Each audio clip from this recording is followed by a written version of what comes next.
رحمتوں کا سوال ہے،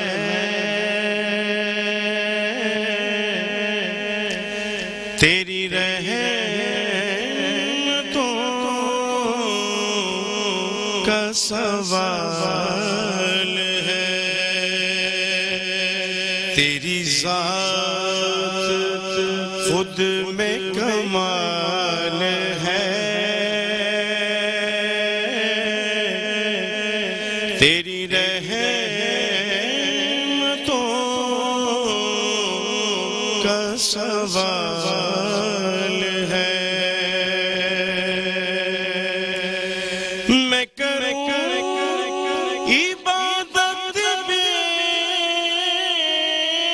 پناہ،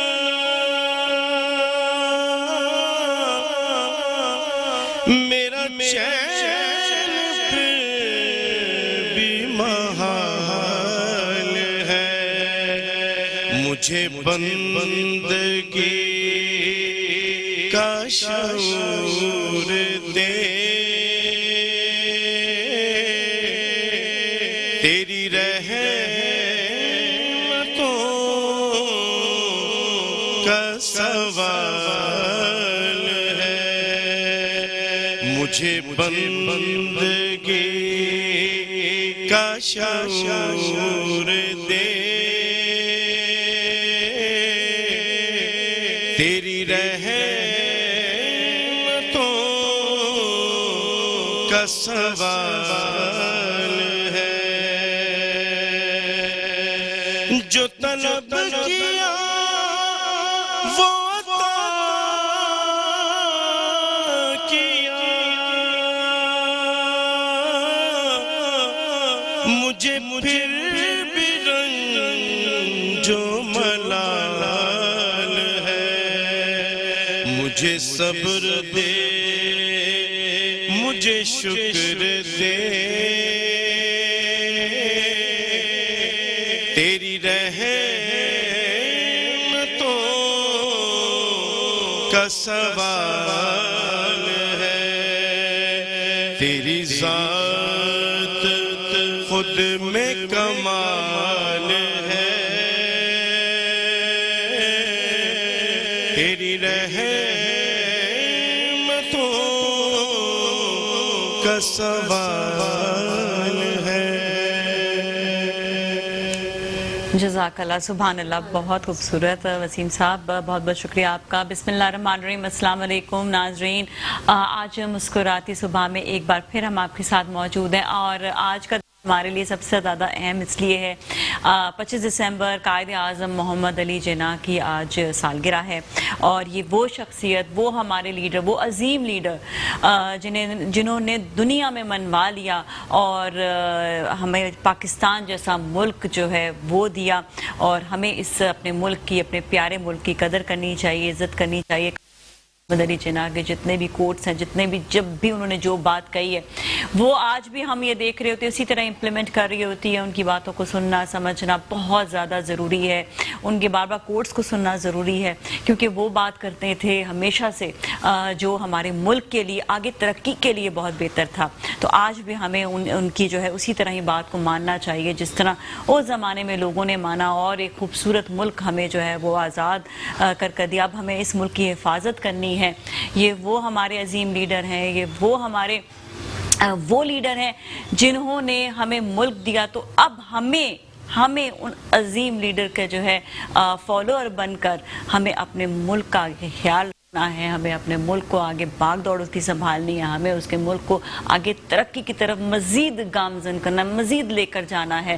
اور انشاءاللہ جس طرح ہمارا ملک اس وقت، اب میں کہوں گی اس دور میں، اس ٹائم پر جس طرح سے ترقی کر رہا ہے، جس طرح سے ہم جو ہے کرپشن کو دور کر کے اور اپنے ملک کو کرپشن سے پاک کر کے اس وقت ہم جو ٹائم گزار رہے ہیں، اس وقت انشاءاللہ کیونکہ کہتے ہیں نا کہ اللہ تعالیٰ جو ہیں وہ ہمیشہ حق کا ساتھ دیتے ہیں. تو جب حق آ جاتا ہے تو پھر انسان جو ہے, جو جتنے ہمارے پاکستانی ہیں انشاءاللہ وہ ترقی کی طرف جائیں گے, اچھائی کی طرف جائیں گے, اور ہمارا ملک بھی جو ہے وہ مزید ہم کہیں گے کہ دنیا میں جو ہے اس کا نام روشن ہو رہا ہے. ویسے تو ہم یہ دیکھ رہے ہوتے ہیں کہ دنیا بھر میں لوگ جو ہیں وہ ہمارے ملک کی طرف نگاہ ڈال کر بیٹھے ہوتے ہیں, لیکن ہماری مضبوط طاقت اور ہماری قوم کی مضبوطی جو ہے وہ ان کی نگاہوں کو کبھی بھی جو ہے ہماری طرف بری نگاہوں کو آنے نہیں دیتی, بلکہ اچھی نگاہیں اور دوستی کی نگاہیں ہمیشہ ہمارے ساتھ رہتی ہیں. اور اس کے ساتھ ہی آج کے ہم شو کا آغاز بھی کریں گے. سب سے پہلے تو میں آج کے ٹاپک کے حوالے سے بھی بتا دوں کہ آج کا ہمارا ٹاپک ہوگا جمعۃ المبارک کی فضیلت, اور اس پر بات کرنے کے لیے, اس ٹاپک پر بات کرنے کے لیے ہمارے ساتھ جو مہمان ہیں, سب سے پہلے تو میں ان کا تعارف کروا دوں. ہمارے ساتھ اس وقت موجود ہیں ریلیجس اسکالر ہیں ہیرا شیرازی صاحبہ. السلام علیکم. جی وعلیکم السلام. بہت بہت شکریہ آپ کا شو میں تشریف لانے کا. آپ کا بھی بہت شکریہ آج کے اس اہم دن پر مدعو کرنے کے لیے. پروردگار آپ کی توفیقات میں اضافہ فرمائے. آمین ثم آمین. اور ہمارے ساتھ بھی آپ نے بہت ہی خوبصورت ہم سنی اور بہت ہی خوبصورت آواز کے مالک ہمارے ساتھ محمد وسیم صاحب ہیں, نعت خواں ہیں, بہت اچھے, اللہ نے ان کو آواز سے نوازا ہوا ہے. دنیا بھر میں ان کی آواز جو ہے وہ جاتی ہے پاکستان کے نام کے ذریعے. السلام علیکم. جی وعلیکم السلام. بہت بہت شکریہ آپ کا بھی شو میں تشریف لانے کا. Thank you so much for being hair.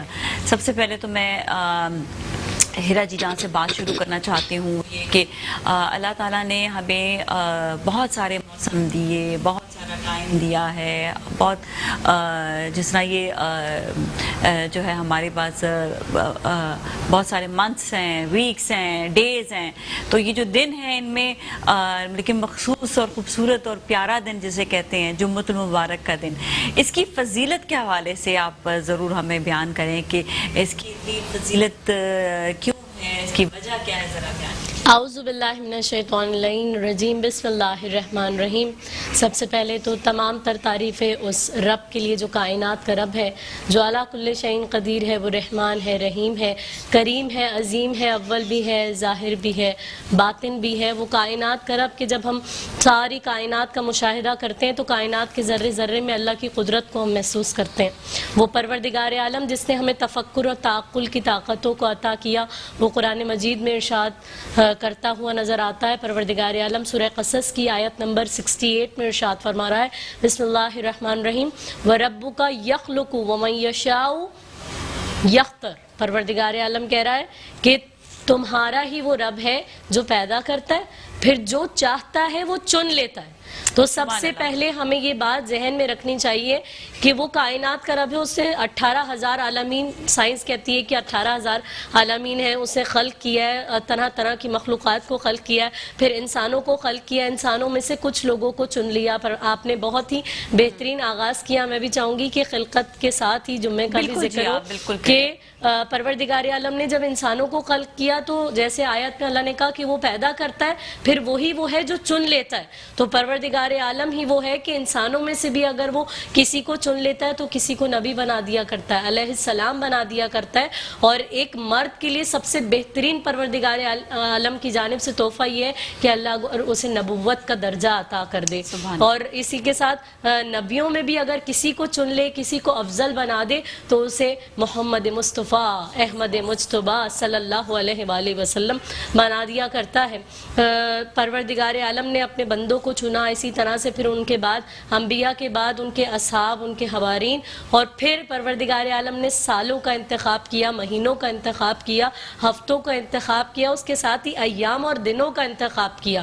اور جب دنوں کی بات ہوتی ہے, جس طرح سے ہم دیکھتے ہیں, آپ نے کہا سالوں کا بھی ذکر کیا, تو جب ہم پورے سال کو دیکھتے ہیں تو سال کے اندر رمضان المبارک کا وہ مہینہ کہ پروردگار عالم ہمارے گناہوں کی معافی کے لیے ہمیں وہ عطا کر رہا ہے کہ ہم اس میں, اور اس رمضان میں بھی جو ہے ہی پورا فضیلت والا, لیکن اس میں بھی کچھ ایسی راتیں ہیں جس میں گناہ جو ہے وہ چاہے جتنے بھی گناہ وہ معاف کر دیے جاتے ہیں. جس طرح سے معصوم کا فرمان ہے کہ مولا ارشاد فرماتے ہیں کہ جو شخص لیلۃ القدر جاگ کے گزارے اللہ اس کے تمام گناہوں کو معاف کر دے گا. تو نشست میں سے ایک شخص کھڑا ہوا کہتا ہے کہ ابن رسول اللہ بتائیے کتنے گناہ ہوں جو اللہ معاف کر دے گا. تو مولا فرماتے ہیں اگر آسمان کے ستاروں کی تعداد کے برابر بھی ہوں تو اللہ معاف کر دے گا. پھر ایک اور شخص کھڑا ہوا کہتے ہیں کتنے گناہ ہوں جو اللہ معاف کر دے گا. تو مولا فرماتے ہیں سمندر کے قطروں کے برابر بھی ہوں تو اللہ معاف کر دے گا. پھر پوچھا گیا کتنے گناہوں جو اللہ معاف کر دے گا؟ کہا زمین کے جو ریت ہوتی ہے اس میں جو ذرات ہوتے ہیں ان ذروں کے برابر بھی ہوں تو خدا معاف کر دے گا. اور یہ جمعے کا وہ دن ہے جس کو پروردگار عالم نے چنا ہے دنوں میں سے. تو یہ اب ہم پہ ڈیپینڈ کرتا ہے کہ ہم اس کی افضلیت کو، اس کی فضیلت کو، اس کے فضائل کو، اس کے مناقب کو کس طرح سے اپنے اوپر طاری کرتے ہیں اور اس کو کس طرح سے اپلائی کرتے ہیں. پروردگار عالم نے تو ہمیں چن کے دے دیا کہ یہ دنوں کا سردار. اب ہمیں جمعے کے دن اتنی تمہید باندھنے کا مطلب میرا یہ کہ یہ خدا کی طرف سے سلیکٹڈ ہے، کیونکہ اللہ تعالیٰ کی ذات وہ ہے، ساری انسانیت بھی مل کر کسی کو افضلیت نہیں دے سکتی، کسی کو فضیلت نہیں دے سکتی. یہ خدا کی طرف سے چوزن ہے، خدا کی طرف سے سلیکٹڈ ہے، خدا کی طرف سے منتخب کردہ دن ہے جمعے کا دن، جس کو پروردگار عالم نے چنا ہے کہ یہ اس کا دن ہے جب بندہ اس سے اپنے رب کو قائم کرے، جب اس کے حضور میں اپنے آپ کو پیش کر دے، جب اس سے گڑ گڑائے، اس سے التجا کرے، اس سے مناجات کرے، تو یہ وہ دن ہے. تو کسی بھی صورت اس دن کو جو ہے وہ ضائع نہیں کرنا چاہیے. عموماً مشاہدہ کیا ہم سب نے کہ اسلامی ممالک میں چھٹی ہوتی ہے جمعے کے دن، لیکن وہ چھٹی اس لیے ہی دی جاتی ہے کہ اس دن کی اتنی فضیلت ہے، نہ کہ یہ وہ لوگ جو روزانہ فجر کی نماز پڑھتے ہیں لیکن جمعے والے دن چھٹی کی وجہ سے وہ فجر کی نماز نہیں پڑھ پاتے اور نماز جمعہ کے لیے جو ہے وہ چلے جاتے ہیں. انشاءاللہ آگے جمعے کی فضیلت پہ جب بات ہوگی تو نماز جمعہ بھی اس میں ایک خاص جمعے کے دن کی فضیلت میں شامل ہے. اچھا یہ کہتے ہیں کہ جمعہ رات پہلے آتی ہے اور پھر دن بعد میں آتا ہے، تو جمعے کی جو رات ہوتی ہے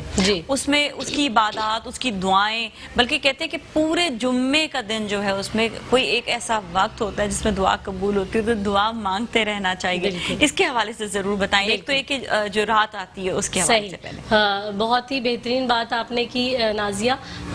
تو ناظرین کے ساتھ شیئر کریں اس بات کو بھی کہ سرکار رسول خدا صلی اللہ علیہ وآلہ وسلم میرے مولا، عشق اول، خلق اول، حسن اول، نور اول، جو طٰہٰ ہیں، یاسین ہیں، بشیر ہیں، نذیر ہیں، سراج منیر ہیں، جو ساری زندگی کے لیے ہماری رہنمائی کر رہے ہیں. ایک زندگی کے ہر لمحے میں وہ ارشاد فرماتے ہیں کہ جمعے کی 5 خصلتیں، کہ اس میں سب سے پہلی کہ پروردگار عالم نے حضرت آدم کو اسی دن کائنات میں، اسی دن پروردگار عالم نے حضرت آدم کو خلق کیا. دوسری فضیلت یہ 5 خصلتوں میں کہ پروردگار عالم نے ان کو اسی دن اس دنیا سے جو ہے وہ اٹھا لیا، یعنی وہ منتقل ہو گئے، وہ انتقال کر گئے. تیسری کہ جمعے کے دن کے اندر ایک ساعت، ایک گھڑی ایسی ہوتی ہے جس کے اندر آپ کی بات کو ایکسپلین بھی کروں کہ جمعے کے دن کے اندر ایک ساعت، ایک گھڑی ایسی ہوتی ہے جس کے اندر پروردگار عالم سے جو بھی دعا مانگی جائے وہ اللہ کی جانب سے رد نہیں ہوتی، وہ پوری ہو جاتی ہے. بالکل. اچھا ہم ابھی جو ہے بریک کی جانب جائیں گے، ہم مزید اسی بات کو کنٹینیو کریں گے دعا کے حوالے سے. مبارک جمعے کا دن ہمارے لیے کیوں اتنا اہم ہے، اس کے حوالے سے بھی بات کریں گے. بریک کی جانب جائیں گے، بریک کے بعد واپس ملتے ہیں، کہیں نہ جائے گا.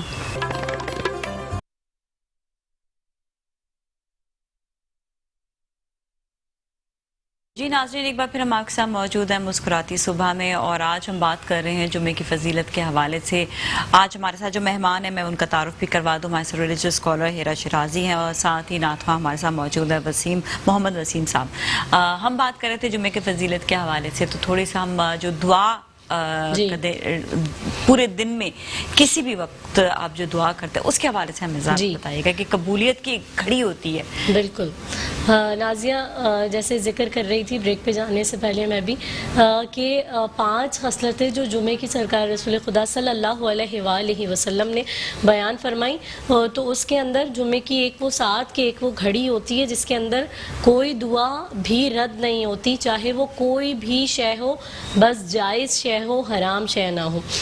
اس کے بعد کیونکہ یہ وہ دن ہے کہ قیامت بھی اسی دن قائم ہوگی، اور سرکار فرماتے ہیں کہ اللہ کے مقرب فرشتے، یعنی جنہوں نے آسمانوں کو اٹھایا ہوا ہے، جو خدا کے خاص فرشتے ہیں، وہ زمینیں، ہوا، سمندر، یہ روز جمعہ سے ڈرتے ہیں کیونکہ اس روز قیامت قائم ہوگی. یوم قیامت جو ہوگا وہ جمعے کا دن ہی ہوگا.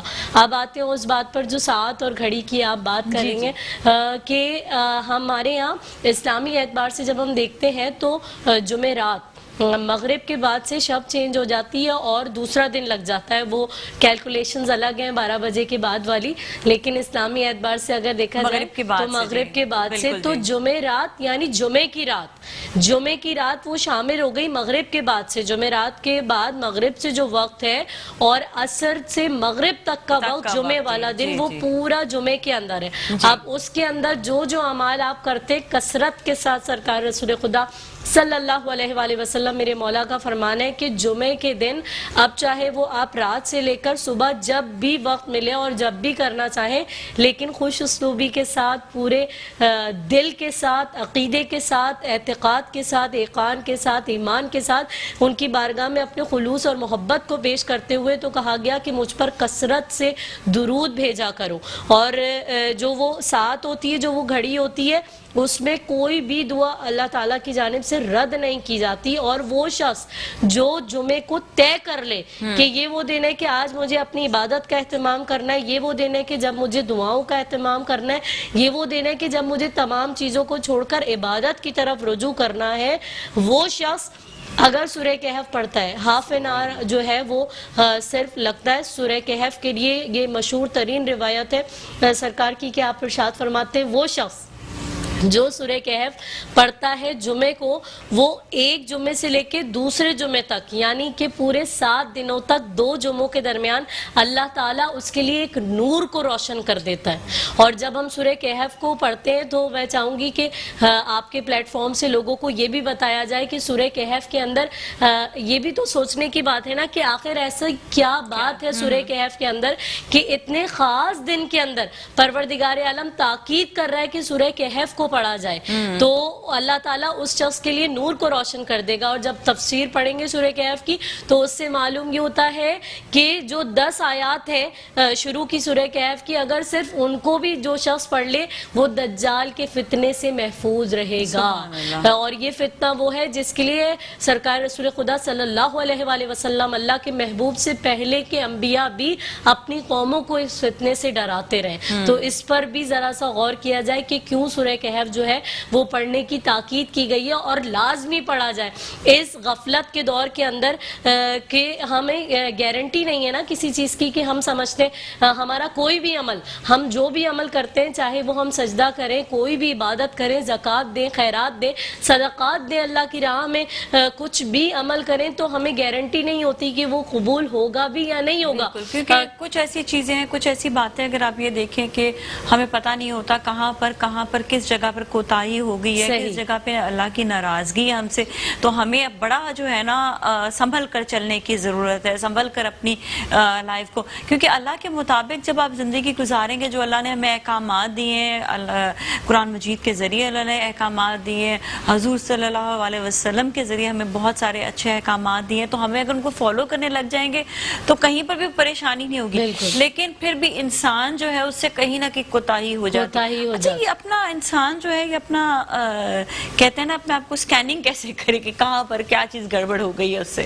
ایک فرمان ہے حضرت امام علی مرتضیٰ علیہ السلام کا, وہ فرماتے ہیں کہ اگر تم دیکھنا چاہتے ہو کہ تمہاری عبادت قبول ہو رہی ہے یا نہیں ہو رہی, تو تم جو ہے وہ یہ دیکھو کہ اگر عبادت میں تمہارا دل لگ رہا ہے, تم رجوع کے ساتھ عبادت کی طرف جو ہے وہ متوجہ ہو رہے ہو, تو سمجھو کہ تمہاری عبادت قبول ہو رہی ہے. اور تمہاری عبادات میں اضافہ ہو رہا ہے تو سمجھو کہ اللہ تمہیں بار بار اپنے پاس اس لیے بلا رہا ہے کہ وہ تمہاری عبادت کو قبول کر رہا ہے. اور اگر تم بیزاری کے ساتھ صرف کہ بس پڑھنی ہے, جیسے ایک روٹین ہے اور ایک شیڈیول ہے, اور اس کے اندر اگر تم پڑھ رہے ہو تو پھر اس کا مطلب یہ ہے. اور پھر عمل کو بھی دیکھا جائے, جیسے جو لوگ آج کے دن سے میری دعا ہے آپ کے لیے, ہم تمام لوگوں کے لیے, کہ جو لوگ زیارات پہ جانا چاہتے ہیں, حج اور عمرہ کرنا چاہتے ہیں, اللہ تعالیٰ ان کو جو ہے وہ تمام اس شرف سے جو ہے وہ نوازے کہ وہ سب کر سکیں. ان کے لیے بھی کہا جاتا ہے کہ جب مکہ مکرمہ کی زیارت کی جائے, اللہ کے گھر کی زیارت کی جائے, مدینہ منورہ جایا جائے, تو کیسے پتہ چلے کہ آپ کی حاضری وہاں پر قبول ہو گئی ہے؟ تو اس کے لیے کہا گیا جب تم واپس آ جاؤ اپنے عمل کو دیکھو, اگر تمہارے عمل کے اندر بہتری آ جائے, مثبت تبدیلیاں آ جائے, اس کا مطلب ہے کہ تمہاری زیارت وہاں پر قبول ہو گئی ہے, حاضری قبول ہو گئی, اور وہاں سے آنے کے باوجود بھی وہ گناہ وہ سرکشی جو تم پہلے اللہ کی بارگاہ میں کرتے رہے ہو اگر اب بھی کر رہے ہو اس کا مطلب یہ ہے کہ تمہاری حاضری وہ زیارت وہ قبول نہیں ہوئی ہے. یہ ہر چیز کا فارمولا کھلا اسلام کے اندر ہمیں ان ہستیوں نے پیش کر دیا, ہمارے ماں باپ قربان ان ہستیوں پہ, کہ ہر چیز انہوں نے ہمیں بتا دی. اور جمعے کا جو دن ہے وہ جمعے رات سے لے کے عصر سے مغرب کے درمیان والا جو وقت ہے اس میں لازمی اس گھڑی کو اس ساعت کو ڈھونڈنا چاہیے. تو یقیناً وہ ساعت وہ گھڑی ہم پا سکتے ہیں کہ جس وقت پروردگار عالم کے محبوب نے وعدہ کیا ہے کہ اللہ کسی دعا کو رد نہیں کرتا, جو چیز پروردگار عالم سے مانگی جائے وہ عطا کی جاتی ہے. آج کل لوگ گھروں کے لیے پریشان. یہ ایک بڑی بات ہوتی ہے, لوگ جو ہیں وہ کبھی کسی سے کہہ دیتے ہیں, بہت اچھی بات ہوتی ہے آپ کسی سے بھی کہتے ہیں دعا کے لیے جی, لیکن کہتے ہیں کہ خود اہتمام کر کے یا اہتمام نہیں بھی آپ کر رہے ہیں, چلتے پھرتے اٹھتے بیٹھتے, اگر آپ اللہ سے دعا کریں گے نا تو دعائیں قبول ضرور ہوتی ہیں. بالکل ایسا ہی ہے, اور کام آپ کے بگڑے ہوئے کام بھی جو ہے وہ سمر جاتے ہیں. بے شک بے شک ایسا ہی ہے نازیہ, بہت ہی بہترین بات ہے کہ میں کہہ رہی ہوں نا ایمان کی بات ہے, اعتقاد یقین کی بات ہے کہ پروردگار عالم جو 70 ماہوں سے زیادہ پیار کرنے والا, ہماری ماں ہم سے کتنی بھی ناراض ہی کیوں نہ ہو لیکن ہم بار بار جب جا کر اس کو منائیں گے تو وہ مان جاتی ہے, وہ تو 70 ماہوں سے زیادہ پیار کرنے والا ہے. وہ رحمان ہے, رحیم ہے, کریم ہے اس کی صفات میں کہ وہ رحمان بھی ہے رحیم بھی ہے. رحیم ان کے لیے جو اس کو مانتے ہیں, رحمان ان کے لیے جو اس کو نہیں بھی مانتے وہ ان کو بھی رزق عطا کرتا ہے, وہ ان کو بھی دولت عطا کرتا ہے, وہ ان کو بھی اولاد عطا کرتا ہے, وہ ان کو بھی کائنات کی ہر نعمت عطا کرتا ہے. تو ہم تو اس کے ماننے والے ہیں, ہم تو اس کے چاہنے والے ہیں. تو بس اس کی بارگاہ میں نیت, خلوص, عاجزی, انکساری اور یہ تمام چیزیں دیکھی جاتی ہیں, جس کے لیے علامہ اقبال نے کیا خوب کہا کہ صرف احساس ندامت ایک سجدہ اور چشم تر, اے خدا کتنا آسان ہے منانا تجھ کو. یعنی اللہ کی بارگاہ میں اپنے آپ کو خوشی اور خضوع کے ساتھ پیش کر دیا جائے. ریاکاری نہیں ہونی چاہیے کہ کسی کو دکھانے کے لیے آپ نے مصلی بچھا دیا اور اپنی عبادت کو طولانی کر دیا, بلکہ رات کے ان پہروں کے اندر جب ساری دنیا سو رہی ہوتی ہے تو وہ وقت ہوتا ہے اللہ سے رجوع کرنے کے لیے. اور یہ بھی کہتے ہیں کہ جب آپ عبادات کر رہے تو اس پہ غرور بھی نہیں کرنا, بے شک غرور اللہ کو پسند نہیں ہے. بالکل ایسا ہی ہے. دعا کی بات آپ نے کی کہ ہم دوسروں سے کہتے ہیں, امام علی کا فرمان ہے کہ آپ فرماتے ہیں اس زبان سے دعا کراؤ جس سے تم نے کوئی گناہ نہ کیا ہو. تو وہ تمہاری اپنی زبان نہیں ہو سکتی, وہ کسی دوسرے کی زبان ہو سکتی ہے. ایسے کام انجام دیں کہ ہمیں کہنا نہ پڑے, لوگ خود بخود ہمارے لیے دعا کریں. اگر نہ کہیں بھی تو دل سے دعا نکل ہی جائے کہ کاش پروردگار عالم اس کو زندگی میں خوش رکھے, یہ خوشحال رہے, اس کی اولاد خوشحال رہے, اللہ تعالیٰ اس کو ترقی دے, اس کو کامیابی دے. تو صرف عمل عمل عمل اور عمل خلوص کے ساتھ ہونا چاہیے, چاہے وہ چھوٹا سا ہی عمل کیوں نہ ہو. بڑے بڑے عمل تو ہم کر بھی نہیں سکتے, لیکن اشرف المخلوقات ہونے کا جو پروردگار عالم نے ہمیں اعزاز عطا کیا ہے, جو ہمیں فکر, جو عقل, جو تدبر, جو تفکر, جو تعقل, خدا نے ہمیں جو طاقتیں عطا کی ہیں جو ہمیں ہر مخلوق سے افضل بناتی ہیں, اس کو رکھنے کا فائدہ یہ ہے کہ ہم چھوٹا سا بھی اگر عمل کرتے ہیں تو اس میں خلوص ہونا چاہیے, اور ہر عمل کے لیے کہ پروردگار میں تیرے لیے کام کروں. بالکل, اللہ میں اگر لالچ رکھنی ہے تو آپ جو ہے پھر تو انسان سے تو لالچ آپ بالکل بھی نہ رکھیں کہ میں یہ کام کر دوں اس کے لیے تو یہ میرے لیے, پھر ان ریٹرن جو ریٹرنز بھی لوگ سوچ رہے ہوتے ہیں, مانگ رہے ہوتے ہیں نا, وہ بھی ان کے جو ہے نا پریشانی کا باعث حدیث ہوئی ہے کہ وہ انسان مایوس زندگی میں وہ شخص ہوگا جو دنیا سے توقعات رکھے گا, جس کی امیدیں, جس کی حسرتیں, جس کی خواہشات, جس کی توقعات دنیا کے لوگوں سے وابستہ ہوں گی, وہ زندگی میں مایوس ہوگا. اور جو شخص دنیا کے ساتھ نیکیاں کرے گا, بھلائی کرے گا, پھر بھی توقع نہیں رکھے گا کہ وہ ریٹرن کریں, وہ واپس کریں, وہ بھی میرے ساتھ ایسا ہی کریں, تو وہ شخص پھر کامیاب نہیں ہو سکتا. وہ شخص جو بالائے طاق ان چیزوں کو رکھ کر اللہ تعالیٰ کی رضا کے لیے, اس کے محبوب کے رضا کے لیے, اس کے خاص بندوں کی رضا کے لیے, چنے ہوئے لوگوں کی رضا کے لیے جو کام کرے گا پھر وہ کامیاب ہے. کیونکہ فرمان ہے معصوم کا, آپ فرماتے ہیں کہ جو ہے وہ اس شخص کے لیے اچھا کہو جس نے جو تمہاری پیچھے جو ہے برائیاں کرتا ہو, جس سے تمہیں نفرت ہو محفل میں اس کی تعریف کرو, جس نے کچھ نہ دیا اس کو تحفے دیا کرو, جو قطع رحمی کرے تم اس کے ساتھ صلہ رحمی کیا کرو. بس سب کے ساتھ جو ہے آپ کو اچھا سلوک رکھنے کی ضرورت ہے. بھی ہم جائیں گے بریک کی جانب, بریک کے بعد واپس ملتے ہیں, ہمارے ساتھ ہی رہیں.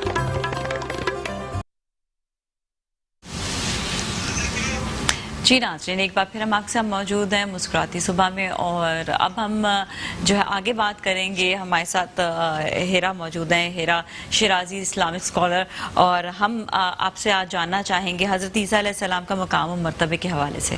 بے شک نازیہ، بہت ہی بہترین سوال آپ نے پوچھا، کیونکہ ظاہر ہے کہ اللہ کے وہ نبی جنہوں نے اللہ کے دین کے لیے طرح طرح کی مصیبتیں برداشت کی، طرح طرح کے مصائب تکلیفیں برداشت کی، تو یہ ان کا حق بنتا ہے کہ ان کا ذکر کیا جائے. حضرت عیسیٰ علیہ السلام کا بھی شمار انہی ہستیوں میں جنہوں نے اللہ کے دین کی خاطر بہت تگ و دو کی اور لوگوں کو بتاتے رہے کہ میں اللہ کا نبی ہوں، اللہ نے مجھے کتاب عطا کی ہے، میرا رب بھی وہی ہے جو تمہارا رب ہے، تم اس کی عبادت کرو، اس کے وحدانیت کا اقرار کرو. حضرت عیسیٰ علیہ السلام کا اس کائنات میں آنا ہی ایک سب سے بڑا معجزہ ہے کہ حضرت بی بی مریم سلام اللہ علیہا، جو حضرت عیسیٰ علیہ السلام کی والدہ گرامی ہے، حضرت عیسیٰ علیہ السلام کی والدہ جناب مریم کو ان کے خالو جو حضرت زکریا علیہ السلام ہے انہوں نے ان کی پرورش کی تھی.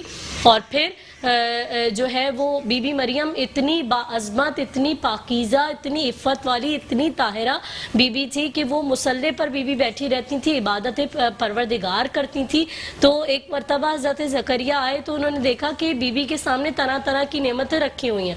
تو انہوں نے پوچھا کہ یہ کہاں سے آئے؟ تو بی بی مریم نے اشارہ کر کے کہا کہ اللہ تعالیٰ نے مجھے اپنی جانب سے یہ کھانا، یہ نعمتیں پروردگار نے مجھے بھجوائی ہیں. تو اللہ کے یہاں سے، اللہ کے فرشتوں کے ہاتھوں سے روٹیاں منگوانا تو یہ آسان بات نہیں ہوتی، بہت بڑی بات ہے.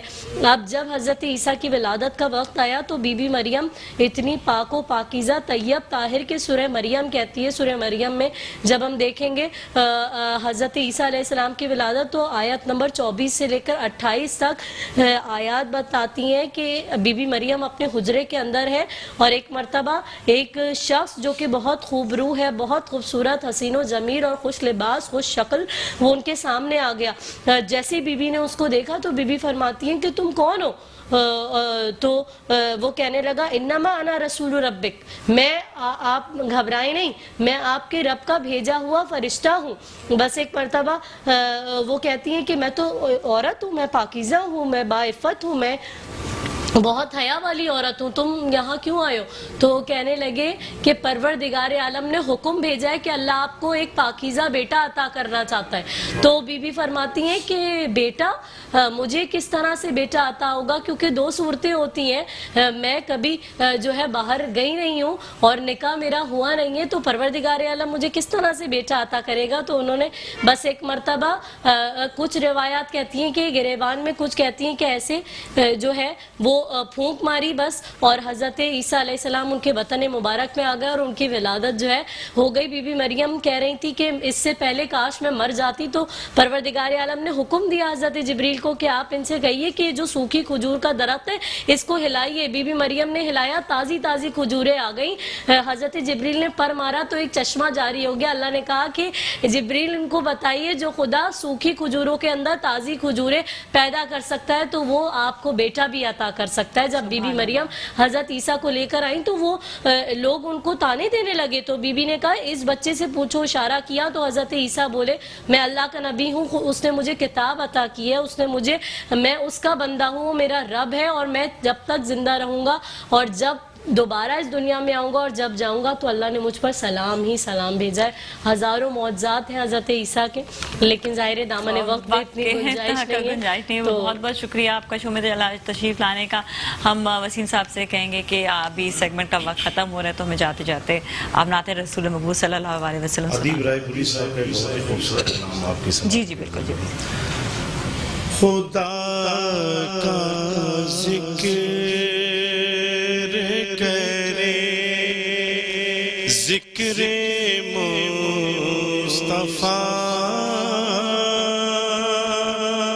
نہ کرے،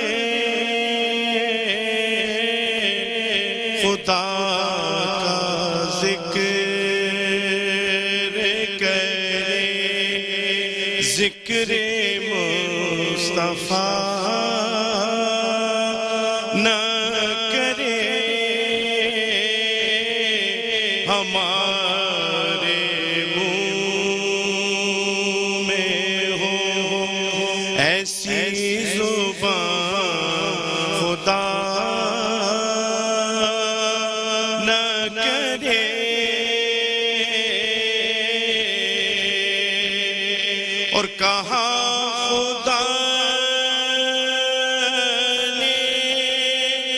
شفاعت کی بات محشر میں کہا خدا نے شفاعت کی بات محشر میں میرا حبیب کرے کوئی دوسرا نہ کرے